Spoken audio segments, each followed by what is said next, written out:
ಒಂದು ಆದಾಮನು ದೇವರಿಗೆ ಅವಿಧೇಯನಾಗಿ ಪಾಪ ಮಾಡಿದಾಗ ಸೃಷ್ಟಿಕರ್ತನಾದ ದೇವರು ಆತನನ್ನು, ಆದಾಮನೇ ಎಲ್ಲಿದ್ದಿ ಎಂದು ಕೇಳಿದನು.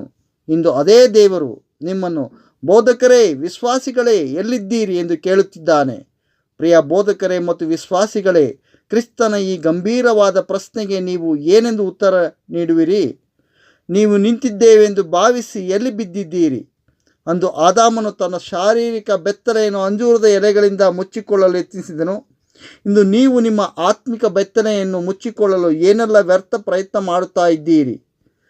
ಕ್ರಿಸ್ತನು ನಿಮ್ಮ ಪಾಪಗಳನ್ನು ತನ್ನ ಪರಿಶುದ್ಧವಾದ ರಕ್ತದಿಂದ ತೊಳೆದು ನಿಮ್ಮನ್ನು ಶುದ್ಧೀಕರಿಸಿ ನಿಮಗೆ ನೀತಿಯ ನಿಲುವಂಗಿಯನ್ನು ತೊಡಿಸಿದ್ದಾನೆ. ಅದನ್ನು ನೀವೇ ಕಳಚಿ ಏಕೆ ಬೆತ್ತಲಾಗುತ್ತಿದ್ದೀರಿ?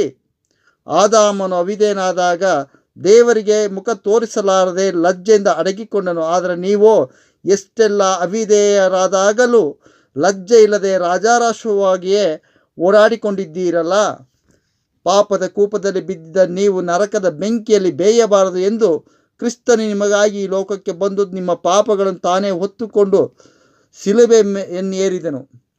ಪಾಪದಿಂದ ಬಿಡುಗಡೆ ಕೊಟ್ಟನು. ಅಸತ್ಯವಾದ ಲೋಕಕ್ಕೆ ಸತ್ಯದ ಬೆಳಕನ್ನು ತಂದನು. ಸತ್ಯದ ಆತ್ಮನನ್ನು ಈ ಲೋಕಕ್ಕೆ ಕಳಿಸಿಕೊಟ್ಟು ನಿಮ್ಮನ್ನು ಸತ್ಯಕ್ಕೆ ಸೇರಿಸಲು ಮಾರ್ಗ ಮಾಡಿದನು.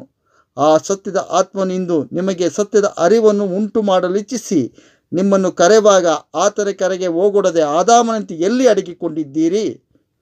ಕಿವಿಯುಳ್ಳ ದೇವಜನರೇ, ಮುಚ್ಚಿಕೊಂಡ ನಿಮ್ಮ ಕಿವಿಗಳನ್ನು ತೆರೆಯಿರಿ, ಸತ್ಯದ ಆತ್ಮನ ಕರೆಗೆ ಹೋಗೊಡಿರಿ.